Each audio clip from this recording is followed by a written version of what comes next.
All right. Well, today, um, joining me is Jabran from my security team, and he is a cyber engineer working at Intiva. And we're going to have a little chat and maybe show you some examples of what's been seen in the wild lately. We can go ahead and kill this part now. Um, Obviously, as always, if you have any questions, feel free to drop them into the Q&A. Um, what we're going to do today is just really talk about some of the fishes that are going on right now. We'll talk a little bit about some of the things to maybe, draw attention to why these were obvious. I'm going to start out though by saying that it is Labor Day weekend. If the track record holds true, Memorial Day, 4th of July were both really big attack weekends. Um, Kaseya and that whole ransomware came out over the 4th of July. There was a lot of other stuff happened around the Memorial Day weekend. So, be on your guard, be suspicious. Yesterday, the FBI and CISA issued one of their joint cybersecurity advisories saying that they have no specific threat. However, um, they're expecting an increased uptake in the total amount of attacks. The ransomware attacks, the phishing attacks, all that kind of stuff. So just be ready for it. Be on your guard, be suspicious. That's really the most I can offer up for just about everybody in the way things are going these days. Jabran, thanks for taking the time away from your lunch as well. Although Jabran is actually in the Midwest, and so it's not exactly his lunch unless he's having brunch these days. But thanks for taking the time out of your schedule too to Of be here. course.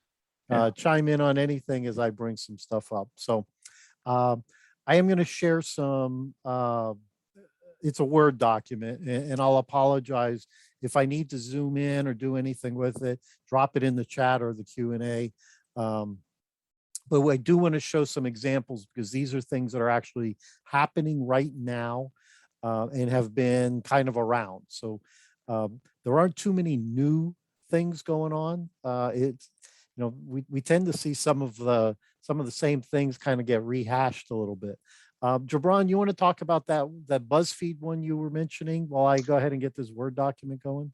Yeah. So I came across an article that said someone actually got offered a job at BuzzFeed. Someone that, supposedly they thought it was a legitimate offer. They reached out to this person, and this person said there was no communication via a video interview or a phone call. It was just straight through email. And they said, "Hey, would you, like, we really liked your resume. Would you mind sending us some more information over?" And they were discussing some things back and forth, and the so-called representative, fake representative at BuzzFeed said, "Hey, we like you. We want to give you a job offer on the spot." So I think that's the first red flag. No company is going to give you an offer right off the spot through email without giving you a phone call or like a video interview, any of those.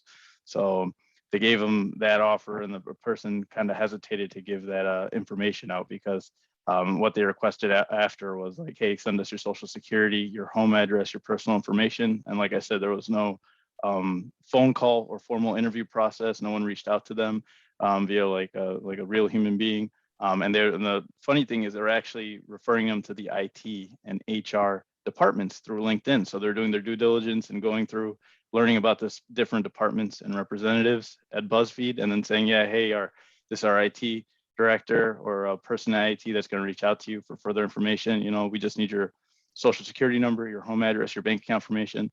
So, first of all, that person, the reason you could tell that they're not a real representative from BuzzFeed, they're reaching out from a Gmail account. So anytime you want to make sure, like, any email that goes for like a phishing campaign, always check the domain of the sender.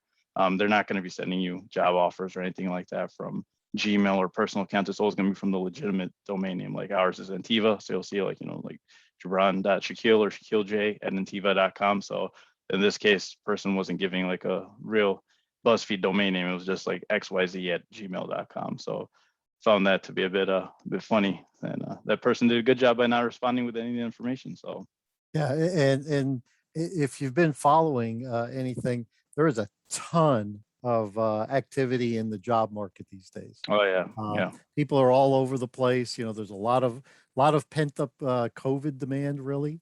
Um, and actually, I was going to show some of the latest of on the COVID emails, but they've sort of been overtaken. There's still a lot of that out there. Um, Hopefully, you can see this now. I am going to zoom this guy in a little bit. I got this just like a week ago, and this has been a common type of scam. Um, this one is pretty good looking though, right? It's not terrible. It doesn't have some of the boxes underneath, but it yeah. comes from UPS Quantum View. It's got a nice UPS logo. They obviously did a nice job of copying that over. Um, it's not terrible. It just says we tried to deliver a package. If you want alternative uh, information on it, click here. Uh, has my email. Thanks for shipping with us. Really made it through the spam filters. This did not get caught by spam filters either. Um, so it's coming from a legitimate domain, although it's obviously not UPS. Um, so it made it through the SPF filters. It made it through the DKIM. It did all those kinds of things. If you follow on that side, and yet this is clearly a false one. For a long time, it was a DHL, and then there was a brief period of time where there was a FedEx scam. But this UPS one has been ongoing for a while. We've seen a bunch of this out in our client base. People have been reporting it and stuff. So I want to bring this one definitely to everybody's attention. Be aware of it. Jabran, you see anything else on this little guy that you want to bring up? Yeah, where it says UPS Quantum View, the email address right after it's packagetrackingportal.com. It doesn't come from ups.com. So there's And one. yeah. And Oh, and I can't highlight anything right now. I don't have that turned on. oh yeah, the spelling is off too. And Yeah, we got shipping service. is spelled wrong. So, Yeah. um, this one's pretty well done. It's not terribly subtle. It's not terribly obvious or anything like that. So, but like I said, reasonably well done. But use some common sense here too. Like when I order UPS, I order it from my personal email account. I'm never going to get it in my Intiva account. Right. And for all of these shipping scams that are out there, there's the Amazon package one that's out there right now. Um, some are more obvious than others, but the bottom line is you got to first ask yourself, why am I getting this on my work email? And the other part is if you do get this on your personal email, you use some thought process. Oh, geez, I didn't think I ordered anything from UPS. If you haven't ordered in the last day or two, you probably aren't getting a package. Yeah. Even if it's that, you can always hover over the link as well, and it'll show you with a pop up like where it's going to redirect to. So even if it does look legitimate, let's say it was like spoofing the UPS domain name, you go over and it says like parcelshipping.com or .net. You could see that and be like, okay, that's a red flag. It's not taking me to the correct domain or company. So Yeah, and so I can't. These are just all images that, right, that right, I'm right. showing. I didn't bring any of that over. I'm going to show these next two just because these came out. This was Memorial Day weekend stuff. Um, if you missed it, U.S. Agency for International Development, um, they were absolutely hacked. They had a compromised account, and I never did find out if it was really at USAID or if it was at Constant Contact.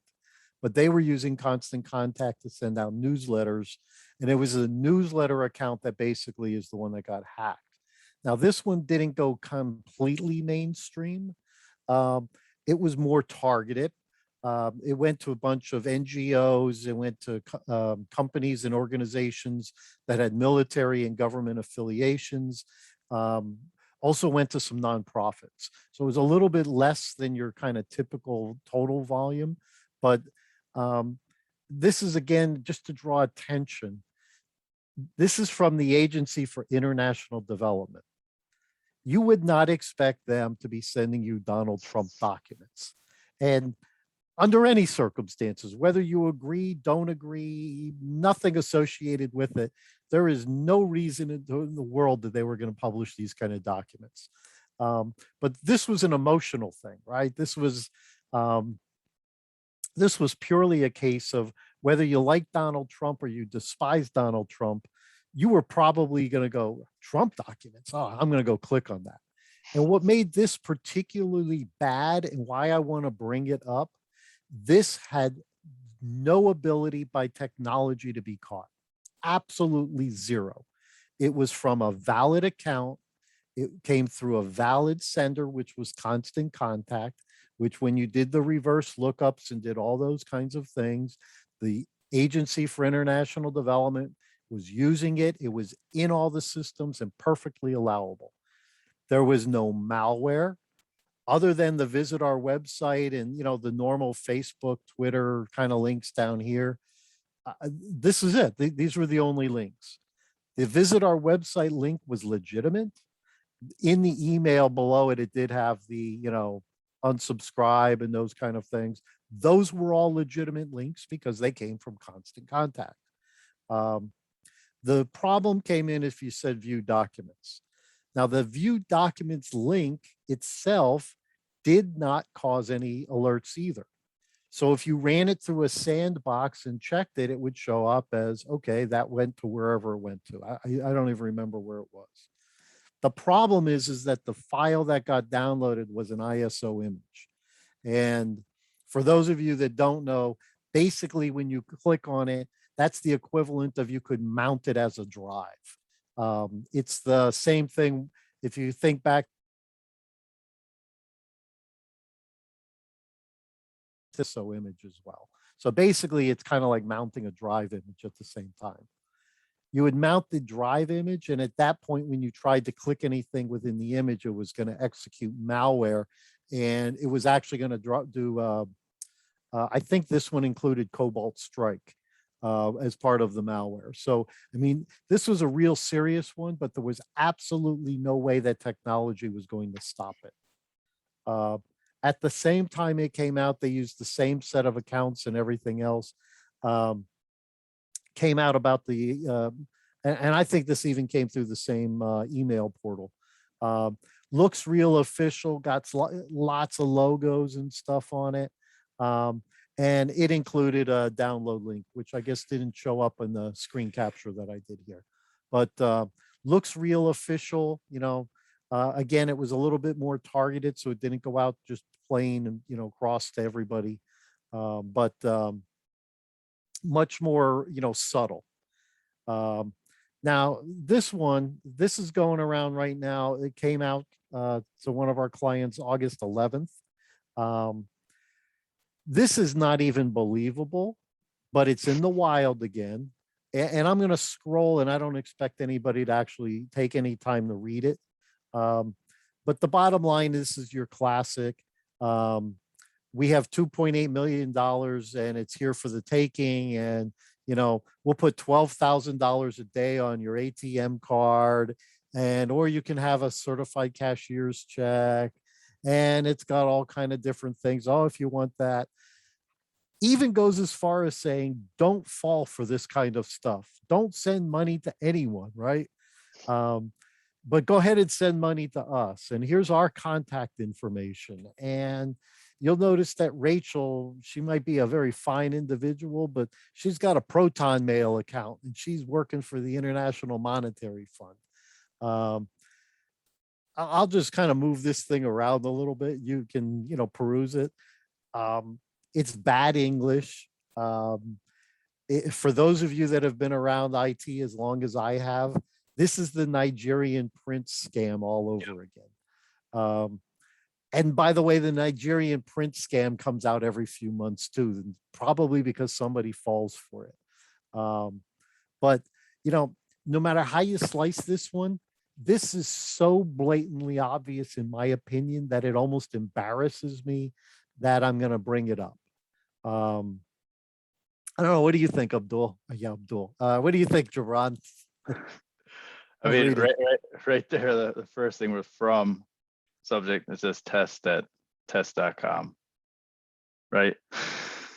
And just, I mean, bunch of, I don't see like, and probably like bad grammar as well, and just like a sense of urgency, like, hey, like all these funds we have for you, and go ahead and we'll deposit that into your account. So found that to be like the first thing that stood out was just that domain name, the test at test.com. And then isn't that the same person that's asking with the Proton email to send the funds over? Then they have two separate emails in there.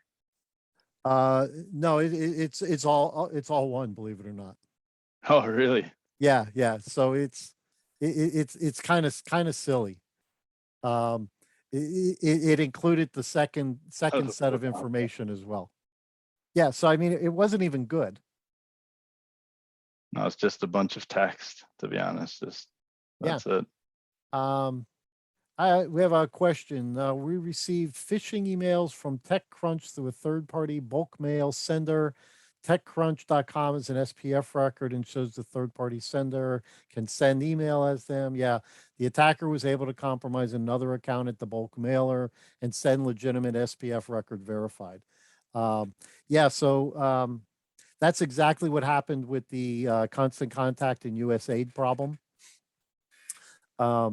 It was a perfectly valid thing. The technology wouldn't have blocked it. The SPF, again, for those that aren't aware, is sender policy framework. It's one of the ways that you can basically try to authenticate and authorize who can be your sender. There's a bunch of things out there. Um, DKIM and DMARC, configuring those is tricky. Making it work correctly is not always the easiest thing. Um, Almost everybody, it still surprises me that we come across times though that there is no SPF record. Almost everybody has an SPF record. DKIM and DMARC are not as widely used. And the folks at SendGrid will probably hate me for saying this. Um, SendGrid is one of the bulk mailers, and it's a legitimate service. Don't get me wrong. You can subscribe to it. Um, but unfortunately, SendGrid has become a target of opportunity for the spammers. And a lot of spam email will be used through SendGrid. They'll use them as the third party, essentially like Constant Contact or something. The reason for that is because they offer a free account that lets you do a lot of things like that. The downside is that if you're a real business using SendGrid, you run a good chance that your mail is going to be blocked at the recipient's side because so many recipients now just absolutely block SendGrid from coming in. The alternative to that is if you use SendGrid, you need to have one of their non-free plans, and I don't know what their tiering structure or anything looks like, but um, the SendGrid free plan doesn't allow you to basically pick an IP address. When you get into, I might be the second level paid plan, but you can have a single IP address dedicated to your sender, and then your recipients can whitelist against that IP address. But nobody wants to whitelist against SendGrid because then you open yourselves up for getting a lot of spam coming in. It's really similar to Jabran. I think this came up on that one of those compromises we were looking at. Jabran's been with us for just over 3 weeks, and I promised I wouldn't throw too much stuff at him until he'd been here at least a little while, and I think my promise lasted 3 days. But we were doing a forensics. I think it was namecheap.com. Yeah. It was a fake domain. Namecheap.com is notorious with the folks that are creating fake domains.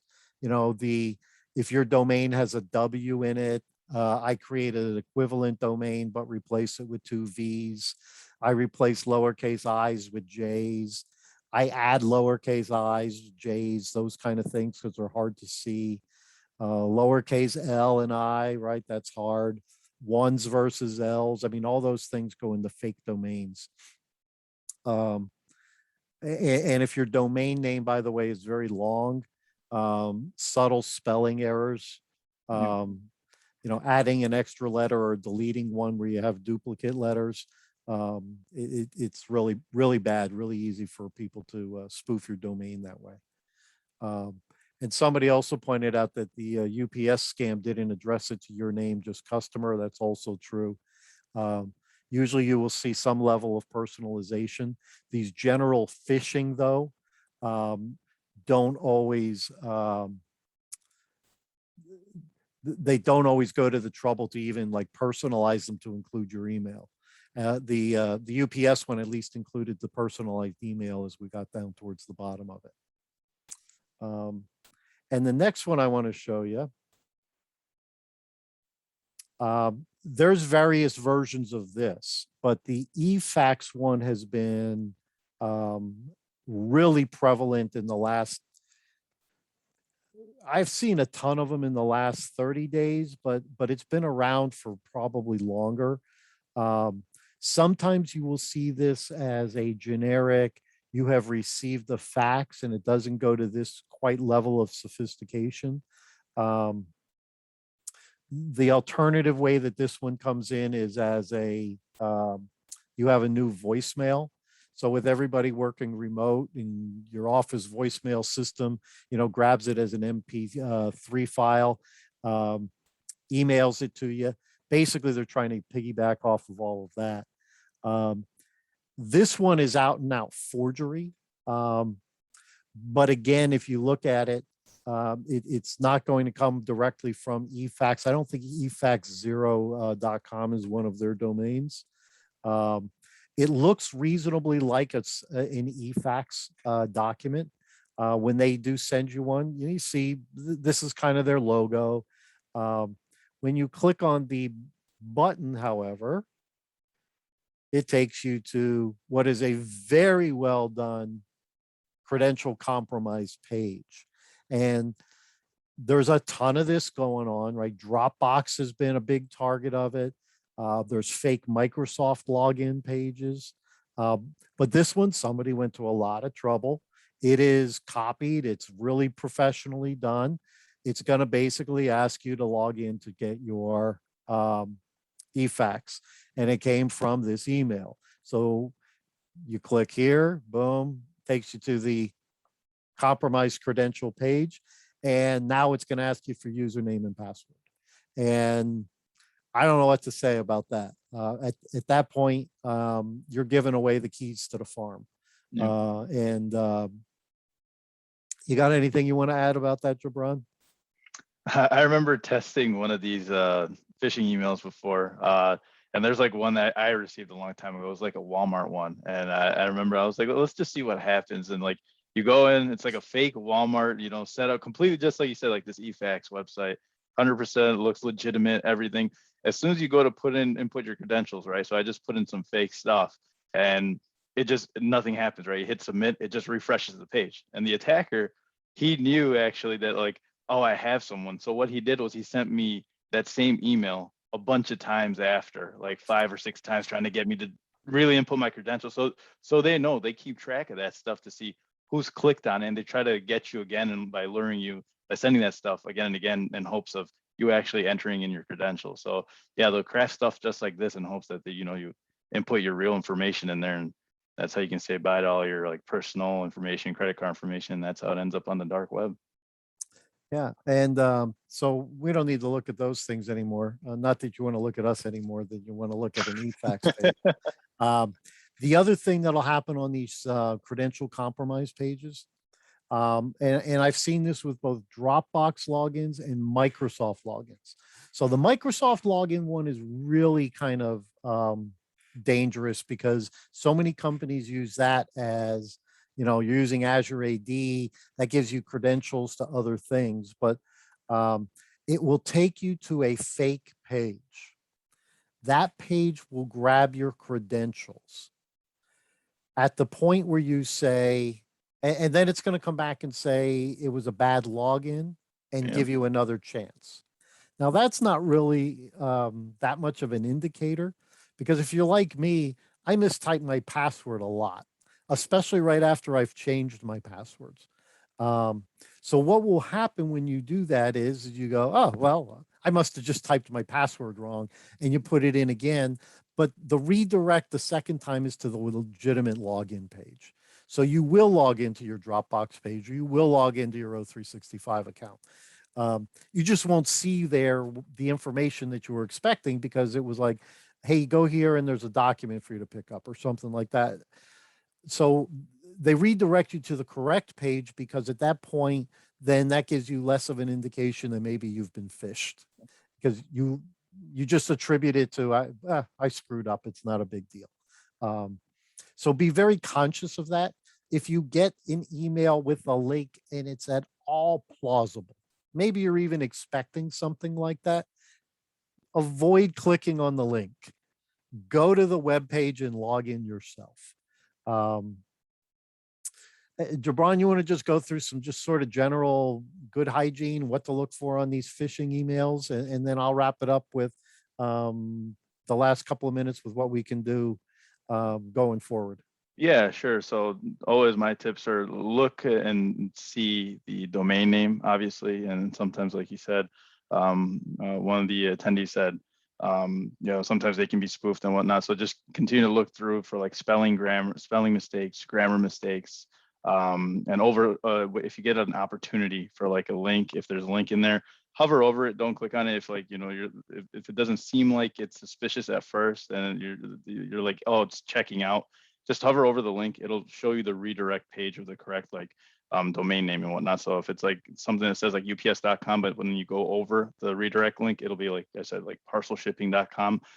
That's an indicator. And then always you want to make sure that you're suspecting something from someone. So if someone's like, if you receive like a phishing email for an invoice, and you weren't expecting that, that should be your first red flag. And if it like I said, it looks legitimate or whatnot, you'd rather play it safe than sorry, and then just go ahead and give that person who might be compromised that sent that fake phishing email with the invoice, give them a call or just to verify and say like, hey, did you mean to send this invoice over? Because this is the way usually what I say is like, I'm pretty sure your organization wouldn't mind you losing out on like maybe a $5,000-$10,000 deal opposed to getting ransomware, and then the whole organization loses millions of dollars when they have to pay for that stuff, or like figure out ways of like figuring out a data breach. So always be safe, rather safe than sorry, and like call people in case like you weren't expecting something, or just to make sure it's not something malicious. So that's like usually my advice. So what companies should be doing if you're a decision maker at your organization, phishing prevention training, right? It doesn't prevent phishing, but what it does do is it makes people more aware of these things Jabran was just talking about. Gives you an opportunity to say, people get more of an awareness by looking at it. I know this goes against a lot of people's better nature. I'm an engineer, so it comes easy for me. But be suspicious of everybody. No matter what you see, look at it, be kind of jaded, and sorry, but that's the way things are these days. Do that on your home account as well. If you get any kind of email that's trying to say, your password is expired, you have to click here. Your Amazon account has been suspended. I got one the other day. Customs and Border Patrol has seized my social security number. It came on my home account, right? I mean, that's about as ludicrous a thing as possible, but call this number. You're starting to see these combination scams. It's email, it's phishing, it's SMS text messages are coming in. You're getting phone calls. They're interrelated. I mean, all this stuff is all together. And in the final 30 seconds, I'm going to mention that everything we talked about on how to detect a phish is much harder to do on your phone or tablet. On a computer, you hover over. On these other devices, it's much easier to even accidentally tap. Yep. So be careful. While your iPhone and your Android device are less likely to be infected with malware, it is possible. I personally use antivirus software on all of my mobile devices at home. I know a lot of people go, you don't have to do that. I do, just so that you don't inadvertently click. So I want to thank everybody. We're right at our 30 minutes. If you have any suggestions for future topics, any questions come up, you can always email me directly. Frank@intiva.com is one of my several email accounts, but that one I will look at as a direct result of these things. Jabran, thanks for joining me today. And Holly, as always, thanks for setting us up. Be safe this weekend. It's a long weekend. Hopefully it'll be nice. We can all dry out and watch out for the COVID scams, because as the booster shots start coming out, I think you're going to start seeing a ton of those emails, and not all of them will be legitimate. So have a great Labor Day weekend, and thanks everybody. Thanks, everyone.